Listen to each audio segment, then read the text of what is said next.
останали хора. Вие не ни чувате нас. Защо не пишете за знамето?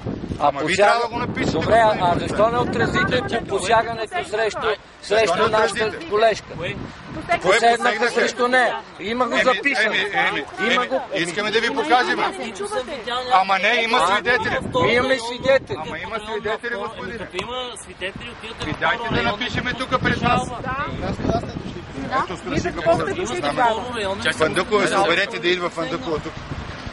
А не да ми се крие там зад уния стени, които им е разрешила тук да копат, да копаят без да имат проучвания и разрешават. Кажи Краси. При малко само изслушай с какво ти говорим, защото само си говориш и нищо не правим. Кажи. Значи, пускате си заявление в общината, че ще протестирате В на момента дадено не е място. протест. В момента не е протест. Какво е? Събор. Не е протест. Събор, ама това са няколко човека, които Ма е събор. Събор.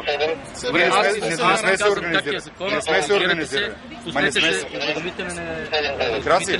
Деся, едно е протест, друго е събор.